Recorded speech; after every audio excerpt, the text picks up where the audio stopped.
I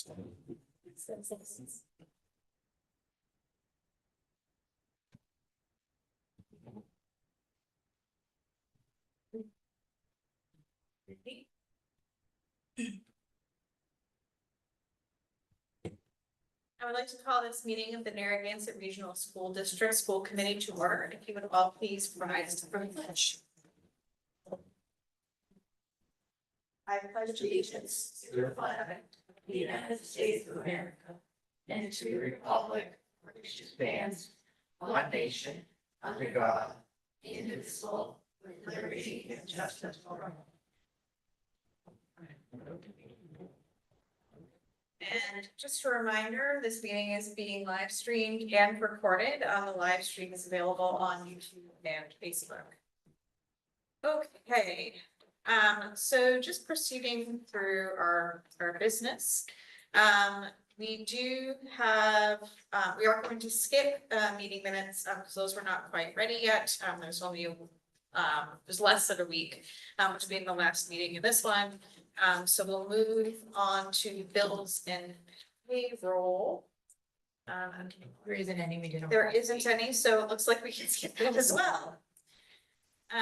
So we have a number of annual business items to get through, but they should be pretty quick here. So let's start running through those. So our first point is to appoint our FY25 Records Access Officer. So I would entertain a motion to appoint Susan Burney as the Records Access Officer for fiscal year 25 per Mass General Law 66, Section 6A.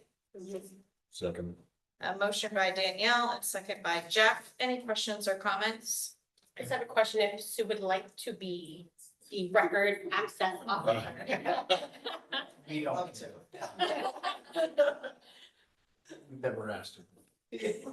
He's trying to do it. Thank you. Seeing no other questions, all in favor? Aye. Opposed, abstaining, and I say yes, so that is unanimous. It's the only reason she came to it. She gets so excited for it every year. Steal her joy. So moving on to our fiscal year 25 positions contract addendum, that is attached for your review. So I'll give you a quick minute. Were there any notable changes or anything to call to our attention here? No, just a renewal. Okay. So I would entertain a motion to sign the physician's contract addendum with Cornerstone Family Medicine for fiscal year 25 as below. The district agrees to pay Cornerstone Family Medicine a stipend of $6,000 for the 2024 to 2025 academic year. District also agrees to pay Cornerstone Family Medicine a stipend of $150 per away game for the 2024 2025 academic year. Second. Motion by Danielle, second by Shauna. Any questions or comments about this addendum? Seeing none, all in favor? Aye. Opposed, abstained, and I say yes, so that is unanimous. Okay, moving on to authorization to borrow in anticipation of funds for FY25. Any updates you want to give on this, Anne Marie, before we move to a motion? This is just standard procedure to allow the treasurer to borrow. Thanks. So I would entertain a motion to authorize the Narragansett Regional School District Treasurer acting under the provisions of Massachusetts General Laws, Chapter 71, Section 16G, as amended by Chapter 13, Section 4 of the Acts of 1972, and with the approval of the chairman of the district committee to borrow money from time to time in anticipation of revenue for the fiscal year beginning July 1st, 2024, and to issue a note or notes therefore payable within 1 year, and to renew any note or notes as may be given for a period of less than 1 year in accordance with General Law, Chapter 44, Section 17. Motion by Danielle. Second by Heather. Any questions or comments? Seeing none, all in favor? Opposed, abstained. I say yes, so that is also unanimous. So review and appointment of legal counsel for fiscal year 25. Any I'm assuming we're continuing to recommend. I know they've been great partners for us. Yep, excellent. So I would entertain a motion to continue using Miro O'Connell Law Firm for fiscal year 25. Motion by Danielle, second by Heather. Any questions or comments? Seeing none, all in favor? Aye. Opposed, abstained, and I say yes, so that is unanimous. We also have review and appointment of our auditing firm for fiscal year 25. Anything to note here? Excellent. So I would entertain a motion to continue using Roselli Clark and Associates CPA as the district's auditing firm for fiscal year 25. Motion by Danielle, second by Shauna. Any questions or comments? Seeing none, all in favor? Aye. Opposed, abstained, and I say yes, so that is unanimous. We now have our treasurer appointment.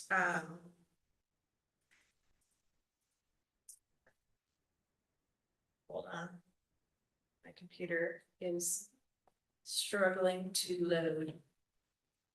Okay, I would entertain a motion to approve Felicia Huel as district treasurer for fiscal year 25. So moved. Second. Motion by Danielle, second by Hank. Any questions or comments? Seeing none, all in favor? Aye. Opposed, abstained, and I say yes. So that is unanimous. And then finally, now that my computer is cooperating, I would also entertain a motion to appoint Lori Reed as the assistant treasurer for fiscal year 25. So moved. Motion by Danielle, Second. second by Jeff. All in favor? I have a question. I just don't know who Lauren is. Is she current employee? She's our new payroll person that starts May 13th. Thank you.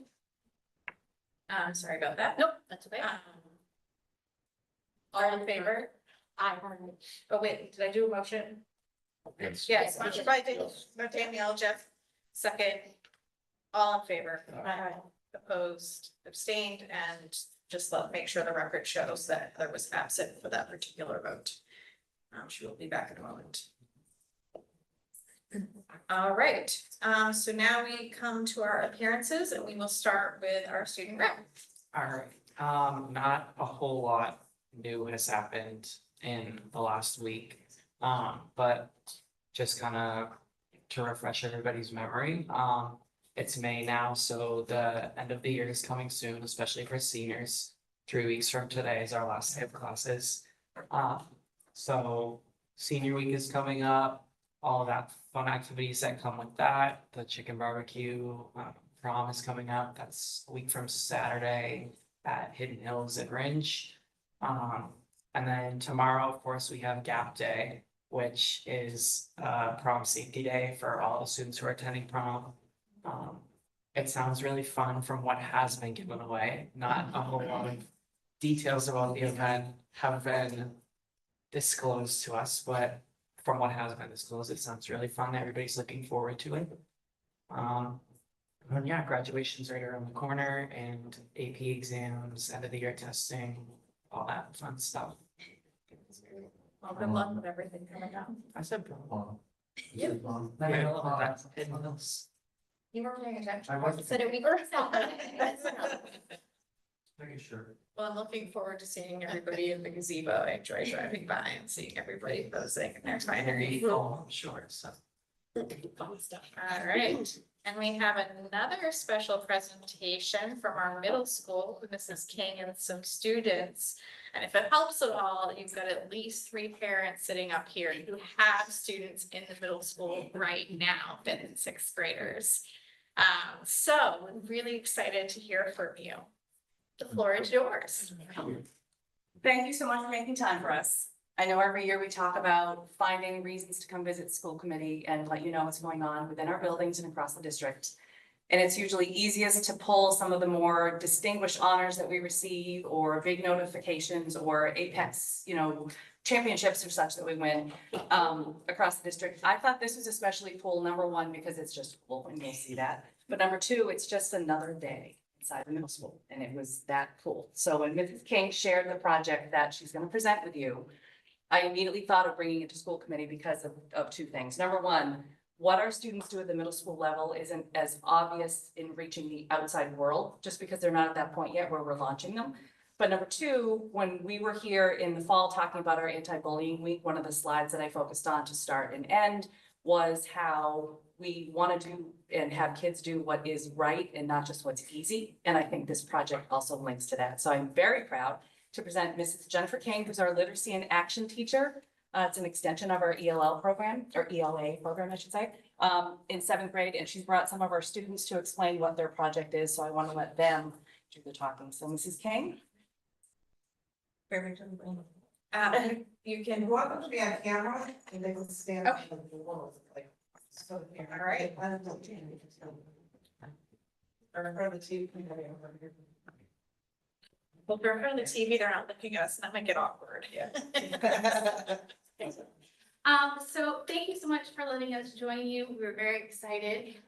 For those of you who don't know me, my name is Jennifer King. I am the 7th grade literacy teacher here this year. And I have brought some great kiddos with me, just a few of them, I should say, because they have all exceeded my expectations and or blown us away this year with everything they've accomplished. So for those of you who don't know, literacy is an extension off of our ELA program.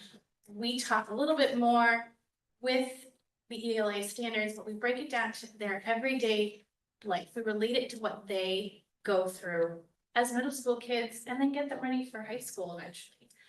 We focus on their social emotional learning as well. And we started this year with leadership. We moved on to book studies with in regards to social issues. And then we started, our last unit was about change agents. And if you couldn't tell, all of our units kind of interlock in some way. And so I don't want to take too much of this floor because these guys did all the hard work. I just set the stage. But really quickly, we were talking about what it means to be a change agent, why it's important for youth to get involved, not only in our community, but eventually in the world that they live in. And these guys were amazing. An opportunity from a former Templeton resident came to our knowledge, and he runs a beautiful business out in Nashville, Tennessee. It's now called Monell's, but it was originally called the Colmere Manor. And this manor hosted presidents, other leaders, trade arguments and settlements along the history of the United States. And it's kind of one of those things not many historians really talk about. So the airport wants to knock it down and take away this part of history. Rightfully, they have a say because they own part of the land, but the students thought, how is that fair? It's history. Why would we erase history? So they really started digging deep into why is history so important? More, why is it important to us when it's out in Tennessee? And with many conversations with the owner himself, he did video messages with the kids. They came together and created posters, letters, and we sent them out there in our support. What can we do to help? What does it mean for us to be a change agent? And these guys, like I said, I couldn't have been prouder. They got recognition from the Tennessee local news station. I wish would have aired here because it was such a big deal. I would love for them to also tell you about their project. It's better coming from them than me. So guys, why did we talk about change agents? What does it mean? And how do we benefit from this? So since we're talking about Monell's and all the change agents, I think it would be good to tell you what a change agent is like. So a change agent is a person or group of people that strive to make a positive change in a society and or our whole entire world. We're involved in this to not make a change here, but again, at Monell's, save a piece of history. Now, it's one thing for us to send letters over and get a little recognition, but not have anything come back. It's another thing for stuff to come back and for us to see what we have done does make a change. It does bring people hope. So receiving feedback on our work has also it's not only shown us that we, that not just what we've done is right, but we do have a big effect on people.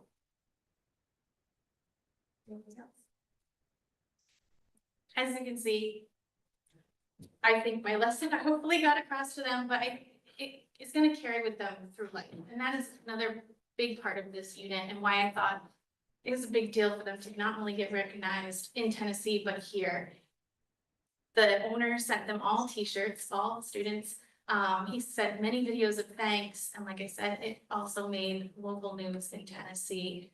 These guys fully grasped what it means to be a change agent, and I can't wait to see what they do for our future in our community. Any questions?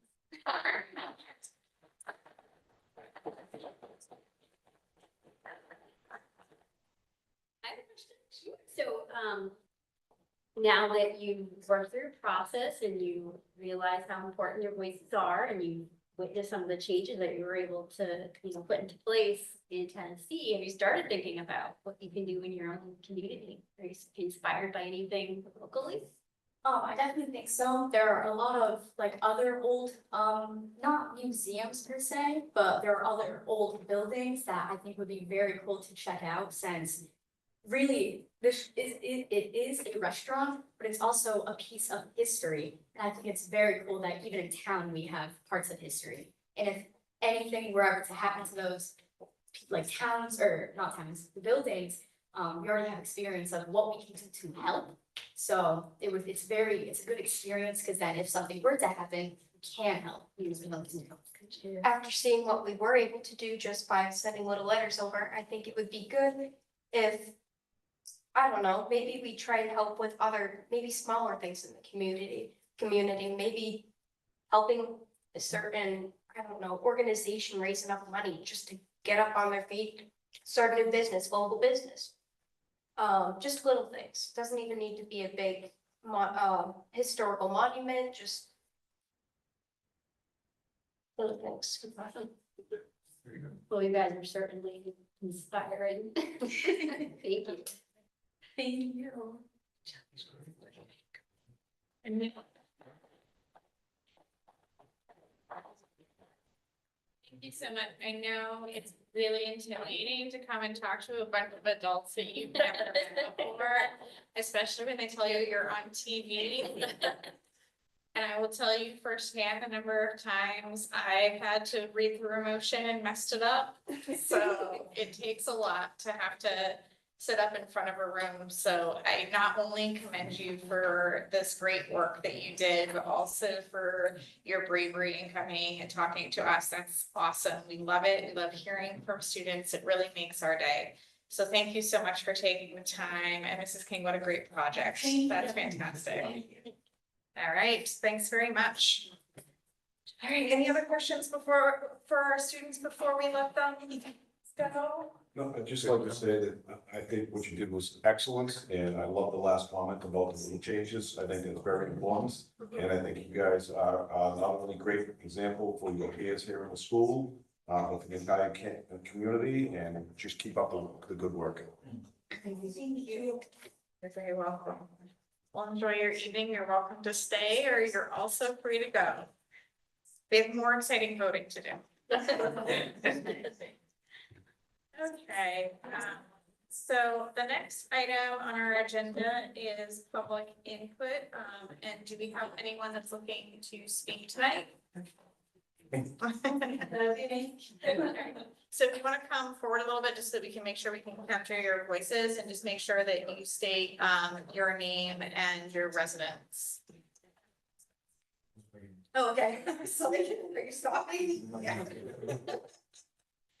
My name is Hillary Longley Martinez. I have two daughters here that are both in the school system. I am a Templeton resident. My name's Jacqueline Gould. I'm also a Templeton resident, and I have 4 children within the school district, ranging from elementary school to high school. So we're just here to kind of touch base. So we were here last week, kind of excited to kind of venture out into the track and field world, and kind of touch base about what is kind of the next step. certainly show our face again, showing that we are very interested. Certainly my daughter Hannah is in track currently. And she knows that that track is in rough shape, and we're obviously looking to raise money. And in the last week, Jackie has started already like the booster page. We've looked in, I've spoken to several people about 503C. And I've also contacted a couple businesses, local businesses, if they would be interested in donating, whether it's just donation to the track, or if they want to do some sort of fundraiser within the town, whether it's, you know, get discounts like, oh, if you buy pizza on this night, we'll donate, things like that. So we're just kind of here to kind of continue. And we did hear maybe little rumblings that there might have been a quote received within the last week. Sorry, I'm trying Go ahead. there was not, it's not going to be an official quote. So they came out, but what they did do is they gave us an over the phone quote, which the tracks are generally the same size. They generally can quote at least a rough quote over the phone. And so the number that we received, we contacted 4 track companies. We've only heard back from one in the last, I think, 10 days since we contacted them, but it was around $850,000 if you were to redo the, you know, the whole cost. And then granted, that was sight unseen. We have some standing water, et cetera, but the fact is to make to put in a new track would be $850,000. And also we do have another Phillipston resident too, because I know that some of the recommendations were that we would get people from obviously both towns. It's something that we're going to have to bring to the forefront, and that we're just going to work together. And we just kind of wanted to touch base, and certainly moving forward, we know that I believe on, is it May 15th? The town is also going to be having a meeting, and we know that it's something that's been in the works, but we just want to kind of be here again and just show our support to you guys and the support that we've been given to just kind of start this. I know we have a long way to go, but certainly we want to touch base with people who are also, like I said, the grant writers within the town to seek out if there's any possibilities there. Other businesses too, if they're willing to make donations, certainly talk of reaching out to the senators. We're getting a list together of some of the parents that are not only the parents, but if they're registered voters, and just kind of put our word out there. And we're ready to start rocking and rolling with this. Did you want to say anything additional? Yeah, we're just ready to back the school committee also, in voting with the school. We did have district relays this weekend. There's over 20 schools. Our boys placed first in javelin. They also placed, I think, 5th on a relay, and the girls placed 5th and 6th, which, I mean, they only recognized 6 places. So, I mean, we run a great program with what we have. Imagine what we could do, and we can do better. So, yeah, and we're meeting with a bunch of parents, and we're going to the town, because that's what's right. That's great. And I can just share our school committee update a little bit early, but we did talk about this in finance and facilities. We understand that central office has been kind of giving you some information about that 503C and getting registered and how to get things started. So that's a great place, as well as getting, you know, getting multiple towns involved. So it is facilities and fields are an item that's regularly on our subcommittee meeting. And that meeting happens the first Wednesday of every month, outside of summer months when schools are a little quieter. But yeah, that it's continuing to be on our agenda as well, and it has been for some time. So excited to see parents involved. Thank you so much. Yes, thank you. Sure. Am I allowed to ask a question? You can ask it. I am from Phillipston, but in no way represent the town, obviously. But would there be a meeting that I could go to in Phillipston that would be suggested to spread words about this, or is this, you know, the place to be for that? So because we are a district, we operate through. We work with both towns on anything that is related to budgeting. And especially with a big ticket item like this, we'd be working with both towns. So what you should do is reach out to your town administrator or to, you know, anyone who works within the town offices and ask them to help you navigate who to engage with specifically in Phillipston to start these conversations. They'd be much better placed than I would be to guide you through that. Okay. But yeah, showing up to Phillipston's town meeting is May 8th, sorry, Wednesday, May 9th. That's also a good place to, you're not gonna be able to bring up a new topic like this, but to go to the meeting on May 9th, you get a much better sense of how Templeton government, I'm making an assumption that maybe you haven't been. I have been before. Okay, so if you go to town meeting on May 9th, that's also a great way to get an idea of how the town government operates. Sorry. Yeah, I think it's May. Like I just. You're in 2018. May 8th, 2024, I apologize. We're not gonna reference 2018 on you. Well, thank you so much. Yes, absolutely. Thank you for your time. Appreciate it. Thank you. Oh, if any Templeton residents want support, we have a Facebook page, Narragansett Track and Field Booster. If they would like to search it, they can find it. Great. Thank you both. Okay. So moving on, NDEA is not here tonight. We know they were at the last meeting, so I'm sure they didn't have any updates after just a few days. So I'm going to hand over both FY 24 and FY 25 budget updates to you, Anne Marie. I don't know if there's anything new to share. New to share since Yeah, last I week. think so. Okay. Business managers? I didn't know last. Excellent. So we're gonna move on to school choice. As I understand from my initial conversation with Dr. C just before the meeting started, we're not actually ready to do a vote right now, but we are gonna talk about some numbers. Yes, Madam Chair, I mean, thank you. What I want to say about that is that pre-K and K are still in flux, you know, so what we know right now is that our pre-K, we have 60 pre-K students rolling over. So, meaning that there are 60 that are, I believe, are gonna stay within pre-K, are just gonna stay there, and not really going to go on to K. And then, you know, what comes after that is really kind of a rolling admission once they get up and, you know, up and moving. But that's a high number. So far, in terms of kindergarten, we have a rough number of 87 students. And to put that in perspective, we have 98 in kindergarten currently. So, you know,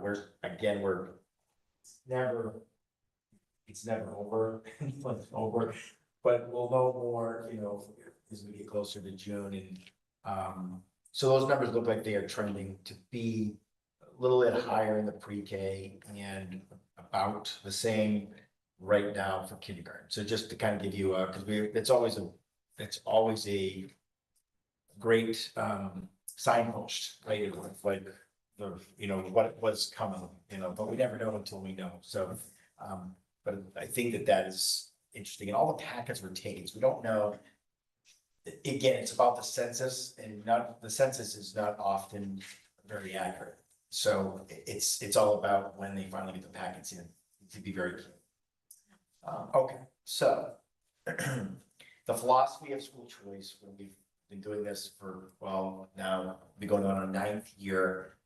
In general, what we tried to do is, well, back 9 years ago, we would just take as many kids as almost humanly possible.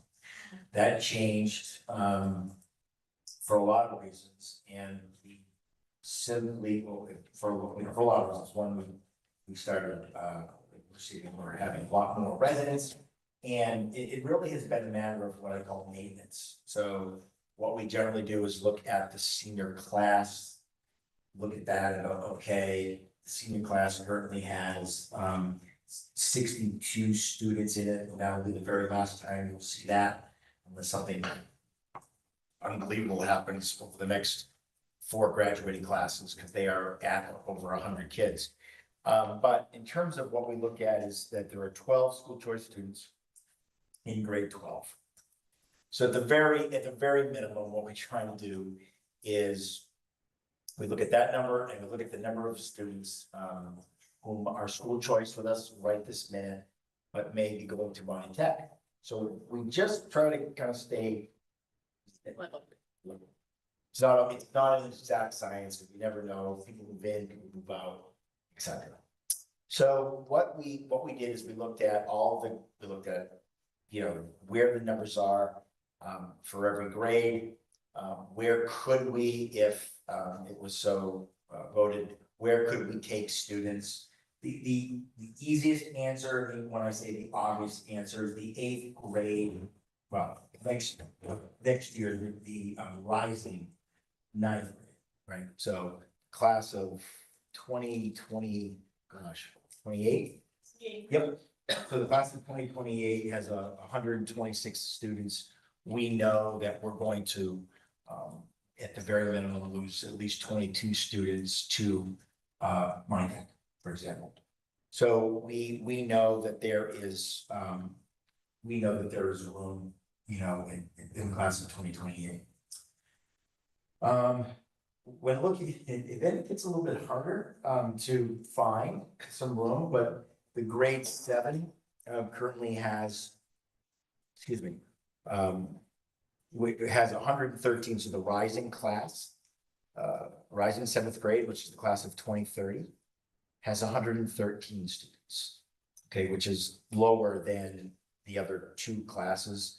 And if we were to bring it up to the 120 number, which we generally shoot for, you know, at these, in these situations, you know, obviously that leaves us 7 there. I don't know if I said this 10, the rising 8th grade, 2028, sorry, I didn't say that before, but we could see that that would be appropriate.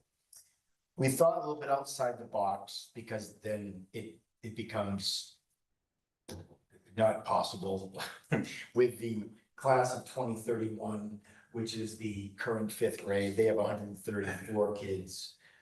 Grade 7 is right at 120, et cetera.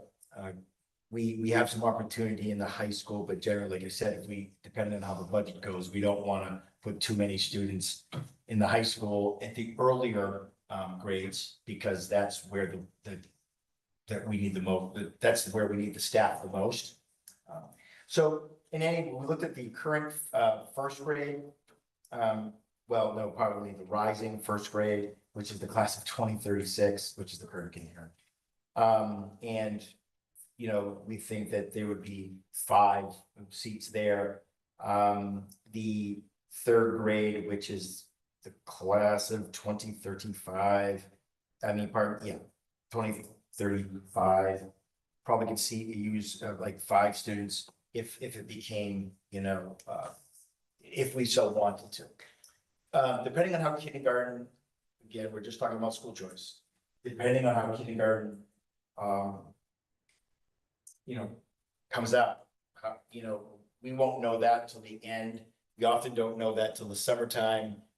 We just don't know. And by that time, even if there were openings there, if that was would be something that you'd want to consider, we generally we notify parents way too late. They've already made their decision by that point. Quite frankly, by the time we're like, okay, we've got 7, whatever, I'm making it up. We've got 5 seats there, no problem. By that time, people have already committed, because they need to figure out where they're sending their, you know, where they want to send their student, or pardon me, their child. So short of the elementary, you know, what we're looking at is the class of the class of 2028 would see I think it's 10, and the class of 2030 would be able to fit 7 for a grand total of 17. Yes, I said the number 12 before. There's a couple of kids who are school choicing. We have school choice in and going to Bonnie Tech, or at least they've been accepted. You know, that just hedges the bet, because we generally, when we do open them up, we don't always fill all the slots that we do make available in the first place. So, Madam Chair, that would be my recommendation. A grand total of 17 school choice students, 10 for the class of 2028, which is the rising 9th grade, And the rising seventh grade would be a total which is, the rising seventh is 2030, for a total of 7.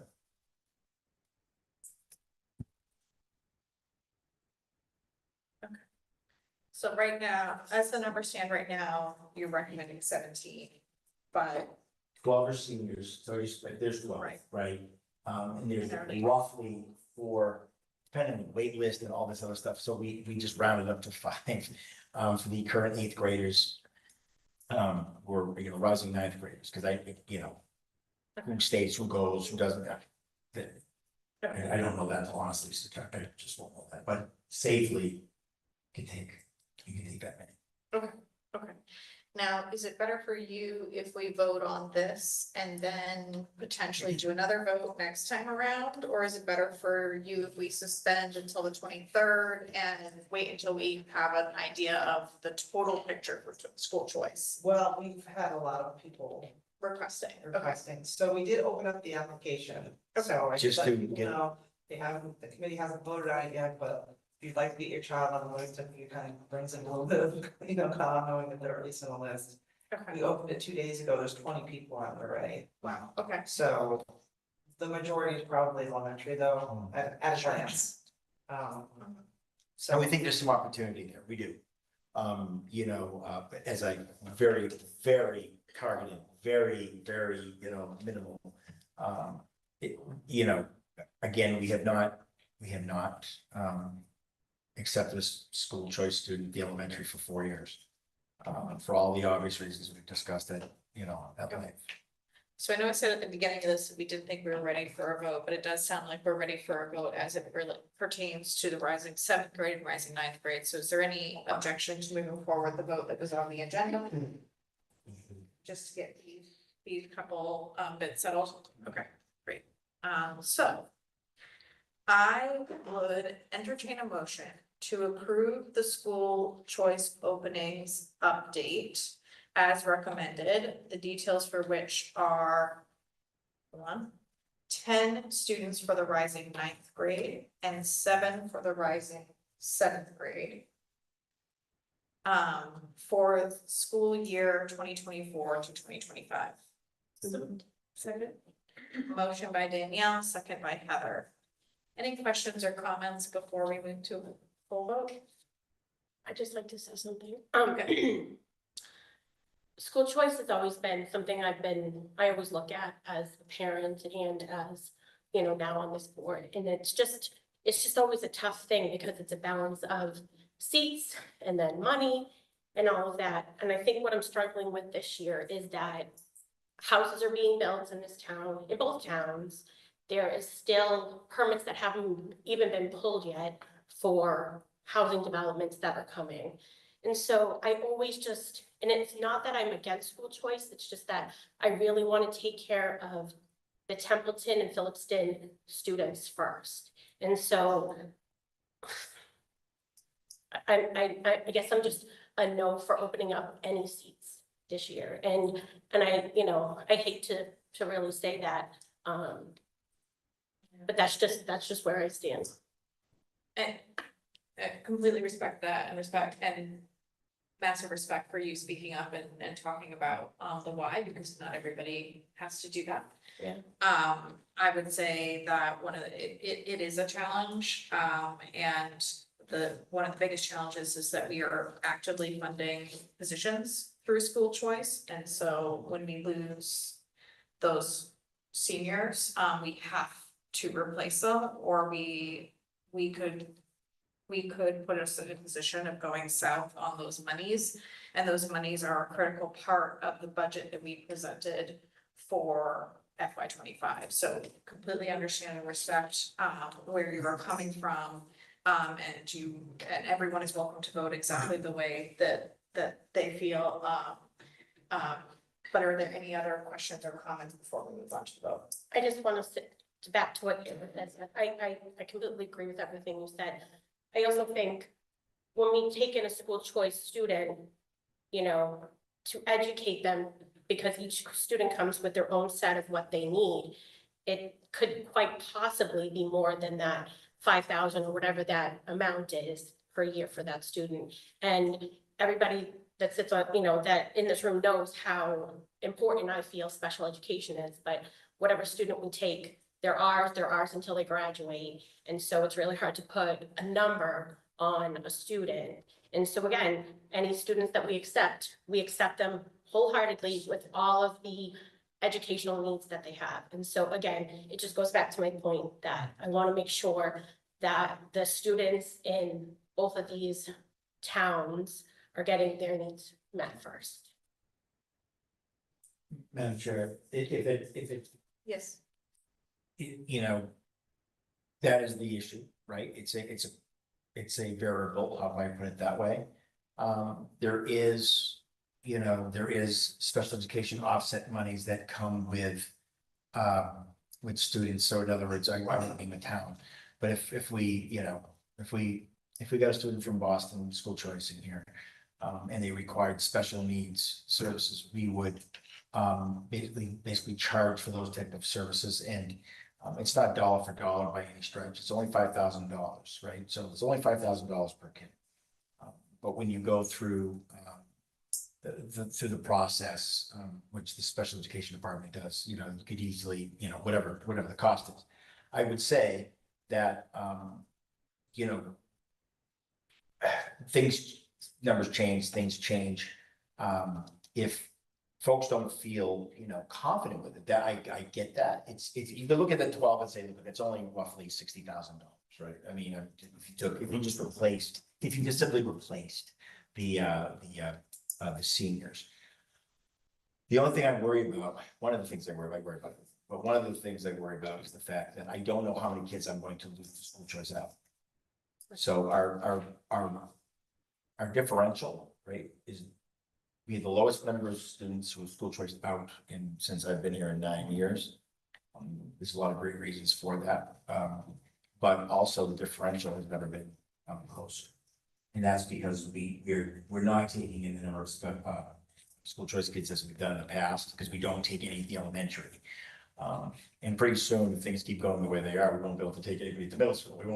We'll start running out of options. And one could argue that that's fine, because that's what the town should fund anyway. Because we are funding teaching positions out of school choice. That's not a secret. We also do a lot of other things, professional development.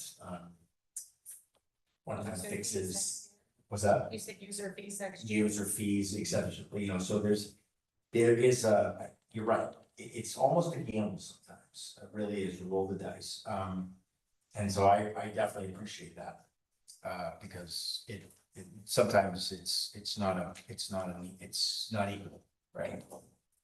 And if I may, Dr. Cassidy, to your point, I know in the past years, you and Anne Marie have talked about moving positions out of that school choice revolving account, but we're not always able to do that, because if each budget year we're voting down a lower number, then we're not being able to move those chess pieces, if you will, to get to what we're really, striving for. So that's also another piece of this puzzle, that we keep wanting to move along, but yet we're, as we all say, kicking that can down the road. So There are 9 positions currently in school choice, and those points are taken. I don't. Yeah.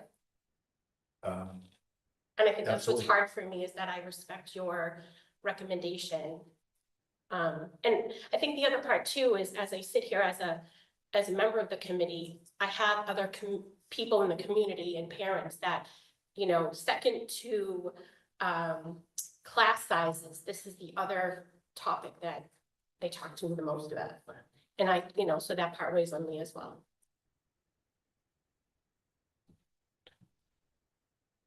It's certainly a juggling act that we go through every year. Yeah. We've done a pretty good job, I think, over the years, so. Yeah, we've been lucky. I'd be very candid. I'm not, it's A lot of true. luck involved. There is, there truly is. I don't make any bones about that. You don't know. And it's only, so Chris, it's only $5,000, per kid, and it's true. It really is true. What we're just trying to do is, we rely on school choice quite a bit. We do, a lot about it there. I mean, we're not, if you ask me what grade I'd be worried about the most, well, you're talking about the 7th grade, right? Because, you're talking about middle school students, and you just, you just don't, they're gonna be here longer, so if that was, if that was a concern, you'd worry about that, right? Or maybe, that's certainly part of the puzzle. Again, I don't know that we will, I don't even know if we'll have enough, and I don't have the list, I haven't looked at the list, I don't have time to look at the list. I don't even know what the sheer numbers are of people who are applying for those particular grades at the elementary. If we wanted to, we could take, well, if there's 20 on the list right now, and I've been called at least 10 times about kindergarten. Without even, that's not even an exaggeration. So that's not even, they're probably not even on the list, quite frankly. And so, it's worthy of thoughtful reflection, because it can come back. No, it's always good to hear the different opinions as well as to bring up what's being talked about in the community. So thank you, Sean, for bringing that up. Okay. Had a motion second. And yes, remind me where we were, Susan, I'm sorry. I've lost it. Okay. All right. So we've made our motion, second, and comments, so all in favor? Aye. Opposed? No. Abstained? And I say yes, so that is 5 in favor and 1 no. Okay.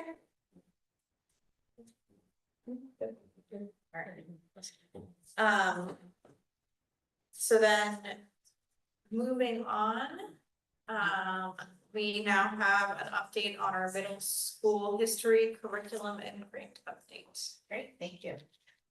So you may have heard me reference this earlier in the year, but we've done some work to update our curriculum in our middle school, particularly around history and social studies, as well as ELA, which you heard a little snippet of our new literacy and action courses earlier this evening.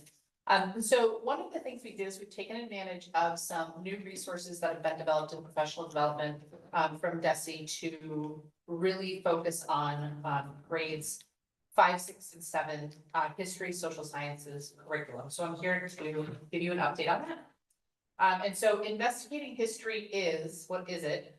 It's a set of open source resources that were built to directly align with the 2018 Massachusetts History and Social Sciences frameworks. So it's not only textbooks like we're used to kind of adopting and bringing in, but it is primary sources for teachers to have access to and student-facing materials. It includes videos, it includes pre-made tasks and activities that are very hands-on for students. And so all of the design of the materials and instructional materials and student-facing materials for investigating history were designed and anchored on the 4 principles that you see on the bulleted list on the screen now. They're designed to promote historical inquiry and investigations for students, to really develop skills around historical empathy and human connection, civic engagement and current world relevance, and culturally and linguistically sustainable pedagogy for teachers. And so we've really been really lucky this year to engage in a grant to help us bring these resources into our district and help our teachers navigate through what are they and how do I use them with my students. One of the reasons we looked into this opportunity is because we had a textbook in place for our teachers, which was student facing. And a lot of the work to develop activities and tasks with students was put on the shoulders of teachers. So our teachers didn't have a lot of access to ready-made student materials that were more engaging or hands-on, or strategies for how to engage students in discourse and conversation around some of these topics. And so this program essentially brings those all together for teachers and allows them to pick and choose from a wide range of materials that are pre-made for them, or adapt those to meet the needs of their students and the curriculum needs as well. So this for us happened through a grant that DESE put out. called the Investigating History Implementation Grant. And so we wrote this grant actually in collaboration with two of our neighboring districts. So we worked with Gardner and Winchton. And we received the grant for this year. And the reason that we worked with Gardner and Winchton on this grant is that a lot of the work designed to train and support teachers around these practices and these materials is meant to be collaborative. And our teachers work in silos in grades 5, 6, and 7. And what I mean by that is they work great as a team. But if you're the 5th grade history, social studies teacher, you are the only teacher who teaches that grade level content. If you are the 6th grade teacher, you are the only teacher who teaches that content, and similarly with our 2nd grade teacher. So while they're a strong team, they don't have counterparts here that teach the same content that they teach. And so with this grant, we were able to fund and purchase all the printed materials, both for teachers and students, that go along with this curriculum program. We were able to kind of cross-district support collaboration and networking. So some of the feedback we're receiving from our teachers is, oh my goodness, I can sit down with other 7th grade, social studies and histories teachers, and we can talk about what we teach because we all teach the same thing. That's been really helpful. We've been able to provide extensive ongoing professional development for our team with a professional development provider who's EduCurious, that's the name of the company. They have been part of the full design of this curriculum since its inception, and so they have been through the iterations and changes. And one of the reasons that we leaned into this particular PD provider is because they not only have the PD providers provide PD, but they have master teachers who are still in the classroom teaching the grade level and subjects that come out for a few days to help work with the grade level teams that they teach. So a real live 7th grade history teacher comes and leads the group of 7th grade teachers through some of the training. And our teachers have really enjoyed that because they can talk about what their struggles are, what their successes are with certain units or lessons. And so for us, this process started with a few summer days where our team came together, our teachers and our leaders, to get an overview of the overview and introduction to the curriculum. What are some of the pedagogical practices that we use? How do we navigate, how to access materials, all those sort of nuts and bolts pieces. From there, each grade level team, and again, these are the cross district, so all the 5th grade teachers, all the 6th grade teachers, all the 7th grade teachers got together and they had what we call unit launch days. So before they taught a unit, they got together with the team, they were able to unpack the unit, look at pacing, look at some of the misconceptions students might have with some of the content and materials, and they were able to collaboratively plan out that unit and some of those lessons as a team. In addition to that, we designed professional learning communities that were teacher developed. So they were grade level across the 3 schools. Those were less structured. And what I mean by that is the teams got together on a schedule, but they designed the agenda together based on where they were with their pacing or what they wanted to support each other with some additional, focus on for collaboration. We also had an opportunity to have some of the folks from EduCurious come in and actually provide model lessons and coaching for our teachers. And similarly, we sent our teachers out to another district to observe master teachers who have taught with this program for a long time. They recently did that during one of our last half-day PD days, and they raved about it. But having the opportunity to go and watch somebody teach what you're going to be teaching next week is a gift.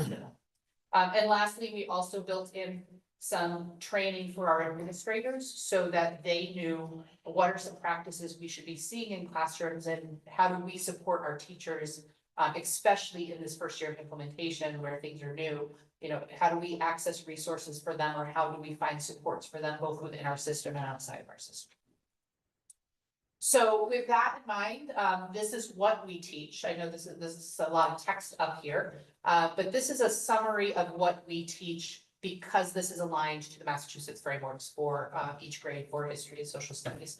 So our grade 5 is focused on United States history, Civil War, modern Civil War rights movement. You can see there are 4 units that they go through throughout the course of the year. And then our grade 6 students and grade 7 students engage in classes on world geography and civilizations and cultures, and you can see the outlines of what those topics by unit are. So grades 5 and 6 have 4 units over the course of the year. Grade 7 has a 5th unit, and so when we designed our PD with our surrounding districts, we have a little bit more going on in grade 7 just to support that additional unit that they have. Excuse me. And again, we've got great feedback from our teachers. Of course, some challenges along the way as anything new presents, you know, challenges, particularly pacing, because they're learning some of the practices as they're teaching students. But one of the reasons we really leaned into this is 2 of our 3 teachers in our middle school social studies department are brand new. One was new last year, one was new this year. So we have 2 of our 3 teachers you know, who are in their first 2-3 years as educators. And so this also, timing of this was great for us. It really gave us a chance to provide additional support and training to them on their content. So this is, every unit, every lesson is founded in these 4 big, design principles. And so we talked about these briefly earlier, but students are engaging often in questions and real historical sources. So looking at primary source documents. They're constantly thinking about why and how people did things, you know, what was the thought process and why do people act the way they did? Why did they do the things they did? We are constantly building connections to real life, their, you know, current events, their own activism, as you heard today. And again, we're also building relationship skills and the ability for them to reflect on their own identities and diverse identities that may be different from theirs as well. And so as we finish this year, we have an opportunity to write an expansion grant for next year. And we met with the team and asked them, you know, are you interested in the 2nd year of professional development? Because the curriculum's in place. We're going to keep, you know, honing in our practice and working on our pacing. And they all said, yes, you know, having 1 year was exciting, but also it was a lot to take in. So we've written the expansion grant, which we didn't write in collaboration with the other districts because it's set up a little differently this year, and that wasn't an opportunity for us. So we wrote it as a single district, but it gives our teachers an opportunity to go to additional unit days this coming year to really, with teachers that have already taught this as well. So they're going to now focus on revisiting and honing in or kind of revising anything for those upcoming units. So that's going to now happen at the state level. So instead of it happening with our small 3 districts out here, they will go likely to the Worcester area, but who knows? And they'll be grouped with a larger group of, say, grade 5 history teachers from across the state, and they'll be unpacking that kind of as a cohort now. And so we're really excited about that opportunity. Lisa David, who you see in the picture here, is our lead teacher for the middle school social studies. She and Janet and I went to a grant convening meeting recently, so we could hear a little bit more about the long-term vision for the grant and for the training for teachers. And she walked away already with like 6 ideas, I feel like, that she could bring back to her classroom. She was very energized and excited at that opportunity. And the reason you see the 1-8 up in the corner here is that DESE has now partnered with the 1-8 Foundation to help manage this grant. And if you are sitting there thinking, I think I've heard that before, 1-8 Foundation also oversees Project Lead the Way.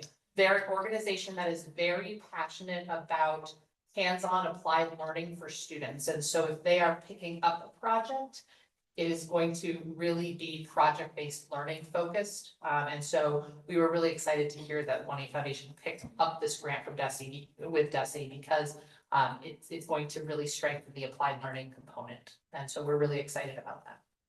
Great. So any questions about that?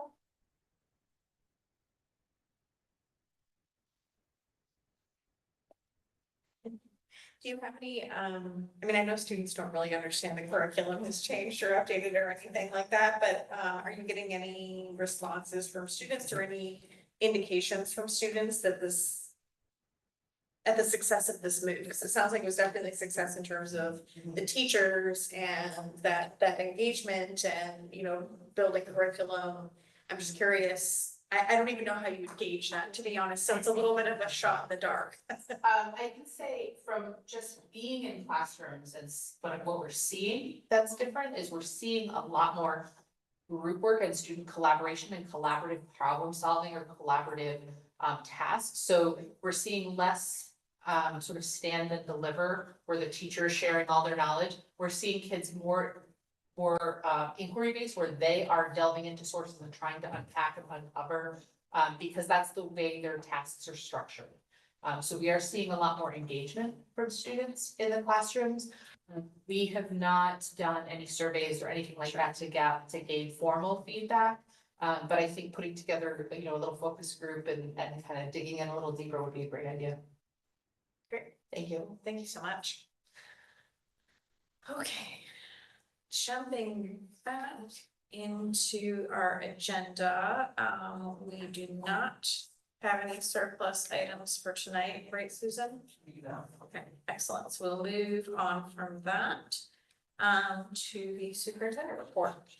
Just a couple of things. I'm hopeful that we're able to see the play this weekend. I do not know how they learn those lines. Shakespeare, I do not. I'm gonna tell you right now, I sit there in awe to listen to them, and it's flawless. It really is. So it was a great opportunity just to see our kiddos again up there, kiddos. They're young adults, but kiddos to me always. So it was fantastic, and just congratulations to everyone who participated. It was fantastic. Unified Track, we don't talk about Unified Track, but they had a big meet today in Ash West, and I am just confident that they've won. They are not, I'm just confident. I'm confident that they won. They are fast, they are fierce, they are competitive, and so if you have an opportunity to see a Unified Track team, it'll make your day. It'll make your month. Honestly, they're doing a fantastic job. So just want to throw a shout out there, so I know that they've had a couple meets. And it's Principals Week, day, month. It's just all about principals today. So we showered them with praise and then sent them right back to work because that's what they do. They make this district move. Make no mistake about it, and we're very lucky to have 3 wonderful principals and vice principals. But it's not Vice Principal Day, so we're not gonna talk about that. But Principals Day / week, we're just not. Don't try. But they are great. We're very lucky to have such a great team, and so we spoke very nicely to them about them this morning. So that's really it for the just for the stuff of it. Any questions about either one of them? I want to show you. So we have done it again. Honestly, I mean that in a positive way. I want to show you the evaluation report that we've created, but we certainly have engineered. If you're familiar, this is the form of the state. It's on the state website, and everyone is ever evaluating the state of Massachusetts knows what this form is. So thanks to Molly's honestly reverse engineering and expertise to this, because we were able to put a lot of information into this form, and I personally I think it's gonna it's really going to receive the dividends of this because it's all in one place. So I just wanted to quickly go over it. You'll obviously have time to look at it before the next meeting, but as if you were to scroll, I'm just going to look up here, not on my screen, so that way. But there is all the goals, or identifies the type of goal, the description, all of the evidence, which they're all linked. First off, and just know that the standard and all the focus indicators are also linked. So if you're looking at this and going, what is standard 2C? Well, you can look at that and see what that standard is. And not only the standard, but of course, the indicator. The evidence that we've talked about. So it goes to, it's the same all the way through. And at the very bottom, that is what we were trying to honestly figure out, is where to put the narrative itself. So we lived it. It just did not make sense to put it in real time, or pardon me, in print, because it would have been another 5 more of these pages, and so we've linked it. If that is problematic, certainly we can print it out and do it all that, but it's there. So there's a narrative for each of those, and I think,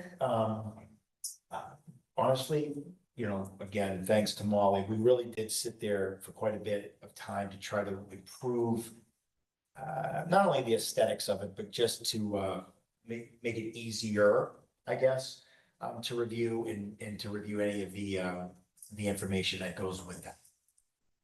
So Molly will also, not that it does matter, of course, but Molly and I shared not only the same template, we shared many of the same goals and all. So her evaluation also looks exactly like this, so that way, in terms of the consistency, also identify what indicators, you know, were agreed upon last year, and again, they're linked.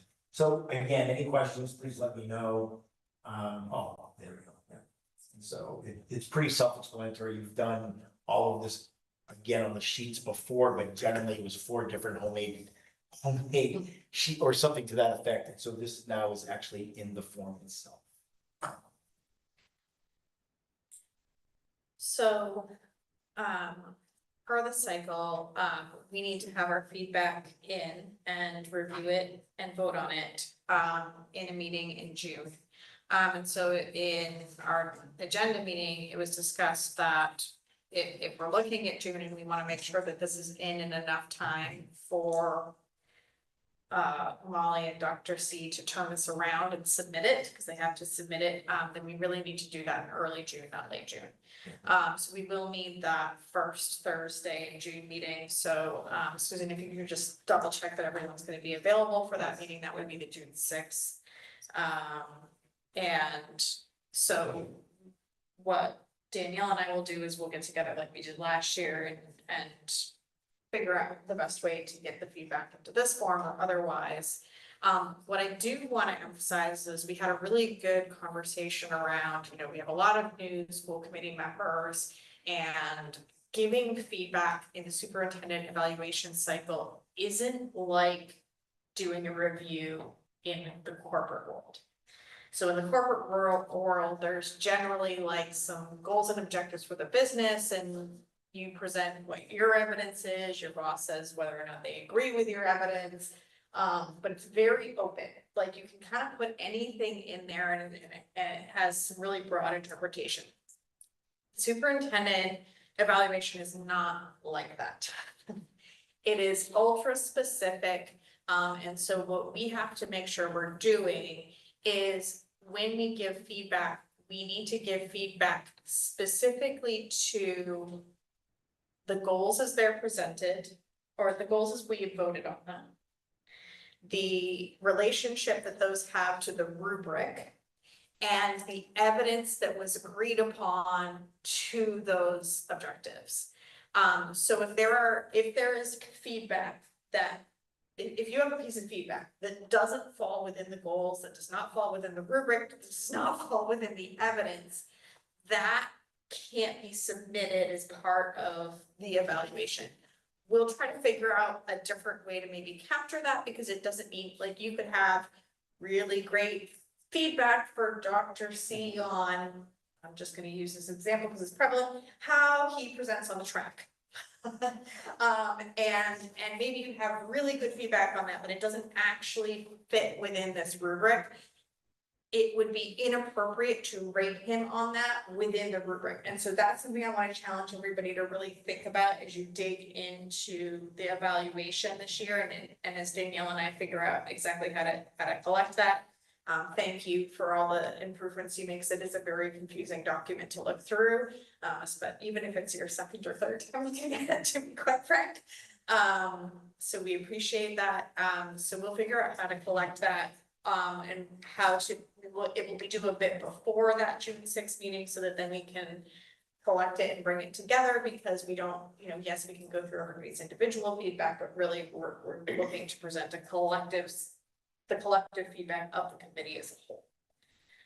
So any questions about that? I just wanted to open that, but, we talked about that a lot in the agenda meeting, so I wanted to make sure that that got through to the broader committee, because I do know that it is, there's a lot of us on this committee that are, I technically haven't even hit 3 years myself yet, so I want to recognize that we're all learning and growing, and this is one area where we as a committee have work to do to improve what we're giving through to Dr. C, so that it's usable and that it truly reflects the way that a superintendent is valued.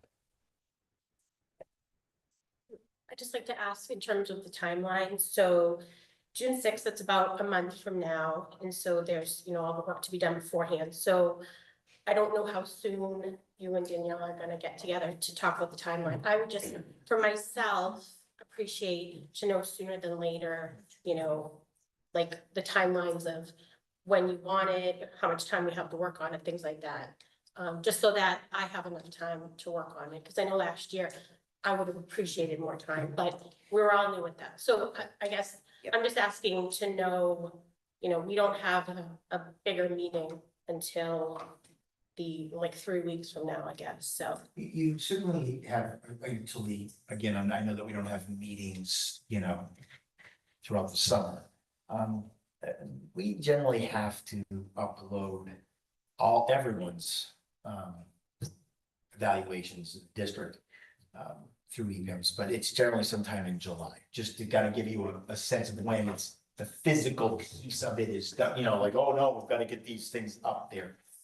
So, but yeah, you're right, we don't go all summer, so that's the, the other part of it. Yep, so I want to, thank you, Yeah. and I agree.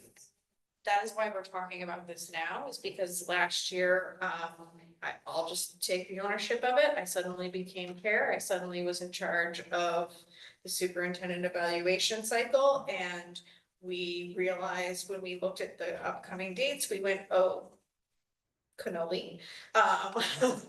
This is not. And it was these on dates are cycle not- anyway, to the COVID, it was just done. There was a lot of contributing factors, so that's why I'm presenting this to you tonight. So Danielle and I will get to this as soon as we can and give you all a timeline. I can guarantee that you will at least have a couple of weeks to put your feedback together, but what I would say is you now have all of the evidence and you have the rubric, and you certainly can start right now thinking about how you would respond to it. So that you have all of the materials except for the exact format that Danielle will use to collect it, or I will use to collect it.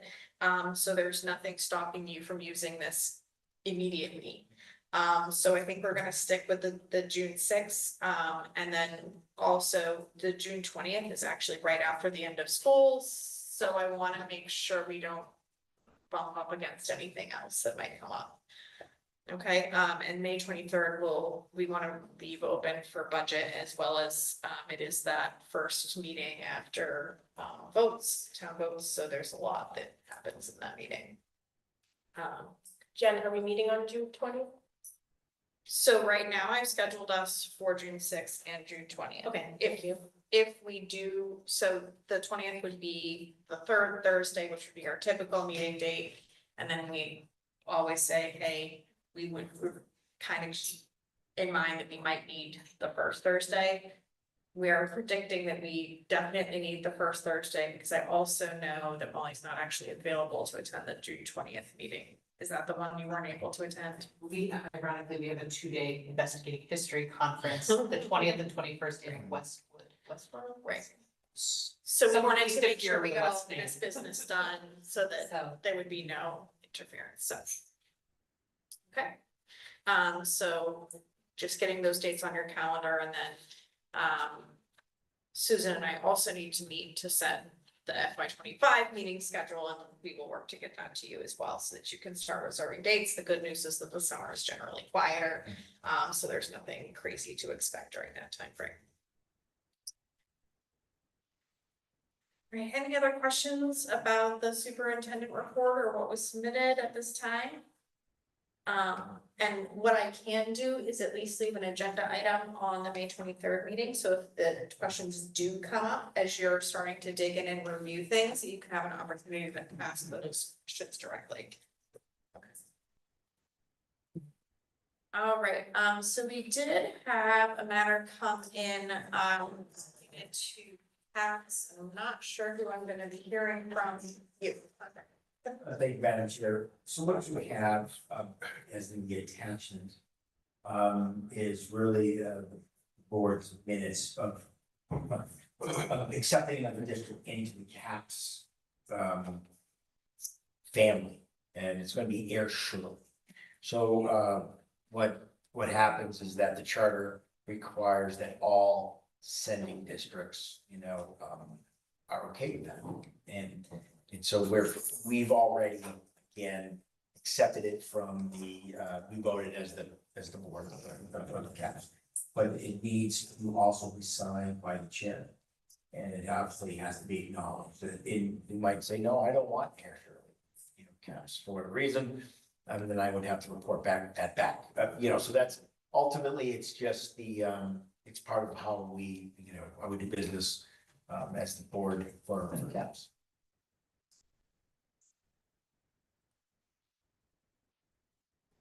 And I recommend that my recommendation. You accept Air Shirley, obviously that is my recommendation, I'm sorry. Noted. I was looking for a transitioner as a. Yeah, no, that's fine. All right, thank you. Yeah, Thank you. thank you. I'm glad you read my face. So I would entertain a motion to approve the attached addendum to the CAPS collaborative agreement, allowing Air Shirley Regional School District to be a member of the collaborative. So moved. Second.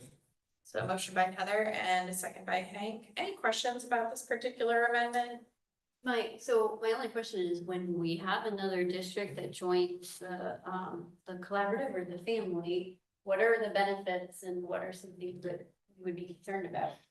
Well, I think that, one of the things that one could consider, for on the negative side of the ledger is that, that all these Air Shirley kids are gonna take our spots. Right? But what on the good side of the ledger is that they very well may have space to offer more programs, because what CAPS in every collaborative is always looking for is more space, more opportunity to serve kids, and really in some of those hard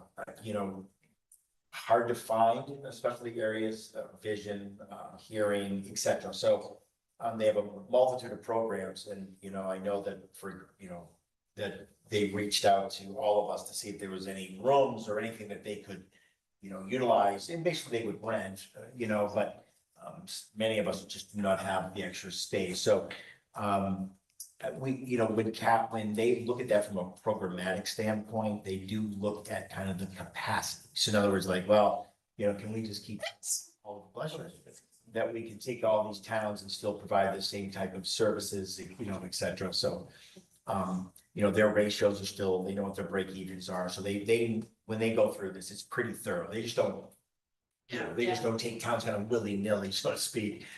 They vet it, and Air Shirley was part of them a long time ago. So there's a history there too. So yeah. And Danielle, to your point, I know currently they have CAPS program. I'm not sure if it's an elementary or a middle school, but it's currently in the Air Shirley district. So as Dr. Cassidy said, they might just be renting that space, but it doesn't necessarily mean the other kids that are part of that district can enter that specific CAPS program. So maybe this gives them the opportunity to do that. Any other questions or comments? Okay, I kept track this time. So all in favor? Aye. Opposed? Abstained, and I say yes, so that is unanimous. Okay, so moving on to school committee comments. Is there anyone who would like to share anything today?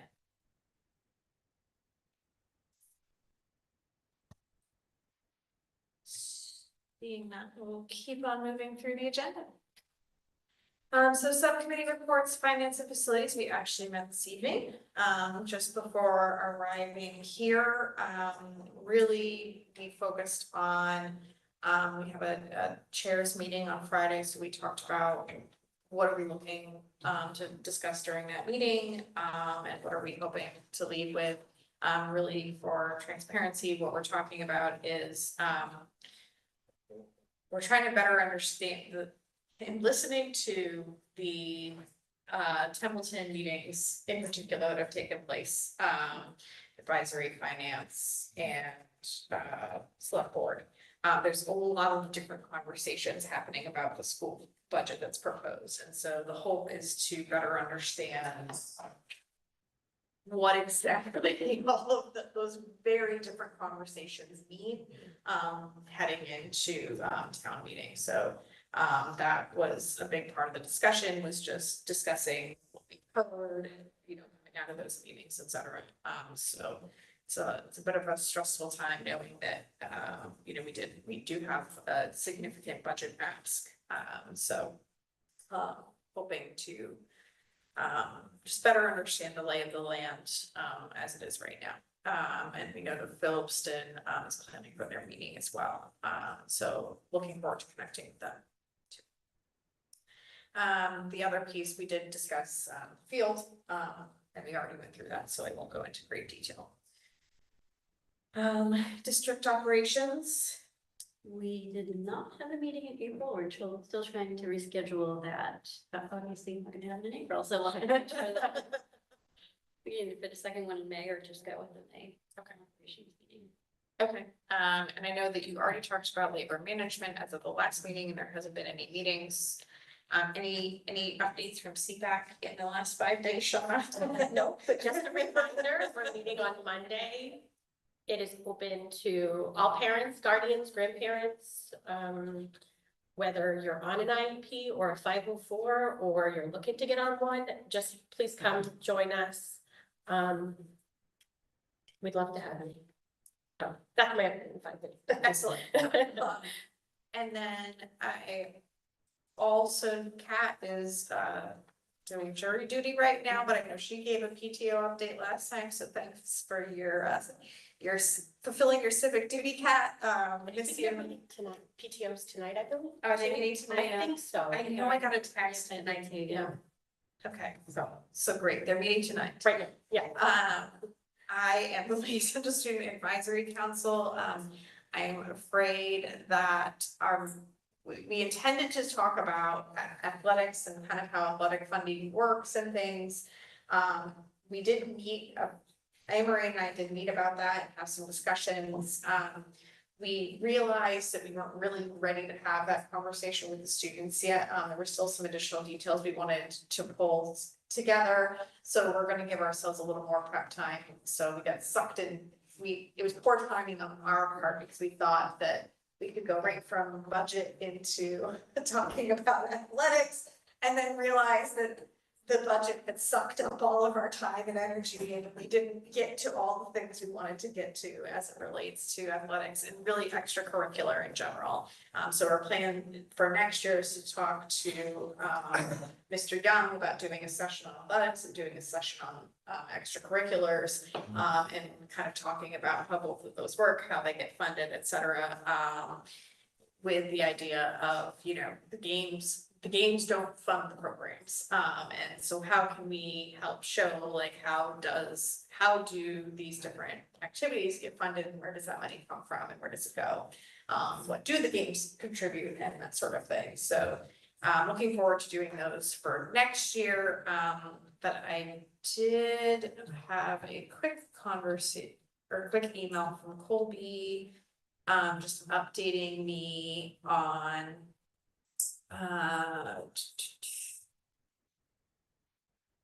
for this. So they're working to reformat elections this year for School Advisory Council to elect the ex officio student council member to serve on the school committee. So we should have some updates there soon. So making some changes. So you're gonna graduate real soon Are you excited? I have a countdown on the homepage of my phone. It's like a little circle and we'll close at some point. I love it. I love it. Well, we really appreciated all the time you've spent with us, but this is an effort to make sure that whoever that student is selected and kind of knows what they're coming into going into next year. So looking forward to that. Okay, and then any new legislation in the past 5 days? Who knows? The only thing that I forgot to report on last week was that there's actually some updates to Title IX. The Department of Education put out updates to Title IX that focus a little bit more on teaching students and protecting their right to school. You'll see school districts everywhere updating their Title IX policies and their handbooks and. August. Goes into effect August 1st. Right. Okay. August 1st effect, okay. Well, we will look forward to that. There's no correspondence tonight. So as a reminder, our next meeting is Thursday, May 23rd. And as I previously mentioned, we did at least want to get the June meetings out there. So please, school committee members, put June 6th and June 20th on your calendars. Send out invites. Thank you very much. I appreciate that, Susan. Okay. Do we need executive session this evening? No, we don't. No, we do not. All right. So seeing that we do not need executive session, a motion to adjourn by Hank. Second. A second by Danny. Oh, Heather. Second by Danielle, all in favor. Aye.